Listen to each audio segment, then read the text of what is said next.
اللہ رب العزت کی بارگاہ میں بندے کو بے عیب قربانی پیش کرنی چاہیے، چونکہ اللہ تبارک و تعالیٰ کی بارگاہ بڑی عظیم بارگاہ ہے، تو عیب دار جانور پیش کرنا یا ردی جانور پیش کرنا یہ مناسب نہیں۔ اللہ رب العزت نے قرآن مجید فرقان حمید میں ارشاد فرمایا وَلَا تَيَمَّمُوا الْخَبِيثَ مِنْهُ تُنْفِقُونَ، فرمایا کہ جو تم خرچ کرتے ہو اس میں سے ردی کا ارادہ نہ کرو، ردی کا۔ تو رسول اللہ صلی اللہ تعالیٰ علیہ وسلم نے چند جانوروں کی قربانی سے منع فرمایا۔ امام نسائی نے سنن النسائی کے اندر ان احادیث کو جمع فرمایا ہے کہ کن جانوروں سے نبی کریم علیہ السلام نے منع فرمایا۔ حضرت براء بن عازب رضی اللہ تعالیٰ عنہ سے مروی ہے، فرماتے ہیں کہ رسول اللہ صلی اللہ تعالیٰ علیہ وسلم نے ارشاد فرمایا، سنن النسائی کتاب الضحایا حدیث نمبر 4377 ہے کہ رسول اللہ صلی اللہ تعالیٰ علیہ وسلم نے ارشاد فرمایا اربعۃ لا یجزین، فرمایا 4 قسم کے جانوروں کی قربانی جائز نہیں، 4 جانوروں کی فی الاضاحی قربانی جائز نہیں۔ العوراء البین عورها، نبی کریم علیہ السلام نے فرمایا کانا جانور جس کا کانا پن بالکل واضح ہو اس کی قربانی جائز نہیں۔ والمریضۃ، اور مریض بیمار جانور، البین مرضها، جس کا مرض بالکل واضح ہو، والارجاء البین ضلعها، اور لنگڑا جانور جس کا لنگڑا پن بالکل واضح ہو، یعنی معمولی لنگڑا پن ہو تو اس کی معافی ہے،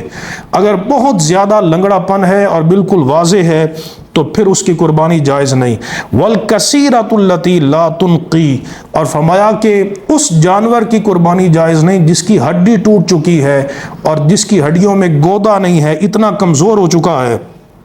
حضرت براء نے عرض کی یا رسول اللہ صلی اللہ علیہ وسلم انی اکرہ ان یکون نقص فی القرن والاذن،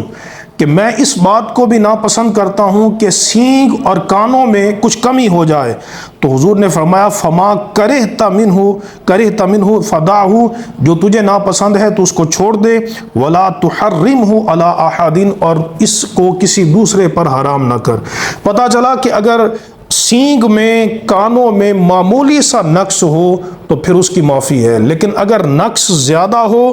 تو پھر اس جانور کی بھی قربانی نہیں کرنی چاہیے، چونکہ اگلی روایت میں موجود ہے، حدیث نمبر 4379 ہے، حضرت مولا مرتضیٰ علی شیر خدا کرم اللہ وجہہ الکریم سے مروی ہے۔ آپ فرماتے ہیں کہ امرنا رسول اللہ صلی اللہ تعالی علیہ وسلم ان نستشرف العین والاذن، کہ ہمیں رسول اللہ صلی اللہ تعالی علیہ وسلم نے جانور کی آنکھیں اور اس کے کان دیکھنے کا خصوصی طور پہ حکم فرمایا کہ اس کی آنکھوں اور اس کے کانوں کو دیکھو کہ اس میں عیب نہ ہو۔ وَأَلَّا نُضَحِّيَ بِمُقَابَلَةٍ وَلَا مُدَابَرَةٍ وَلَا بَطْرَاءَ وَلَا خَرْقَاءَ، اور ہم اس جانور کی قربانی نہ کریں جس کا کان آگے سے کاٹا ہوا ہے یا پیچھے سے کاٹا ہوا ہے، وَلَا بَطْرَاءَ، جس کی دم کٹی ہوئی ہے، جس کے کان میں سوراخ ہے۔ حضور نے فرمایا کہ ایسے جانور کی قربانی نہ کی جائے۔ ہمارے فقہا نے اس کو تہائی دم اور تہائی کان تک معمول کیا ہے کہ اگر تہائی یا اس سے زیادہ ہو تو پھر اس کی قربانی جائز نہیں ہوگی، لیکن اگر تہائی سے کم ہو تو پھر اس جانور کی قربانی جائز ہے۔ اللہ تبارک و تعالی ہمیں مقبول اور مبرور قربانیاں کرنے کی توفیق عطا فرمائے۔ وآخر دعوانا ان الحمد للہ رب العالمین۔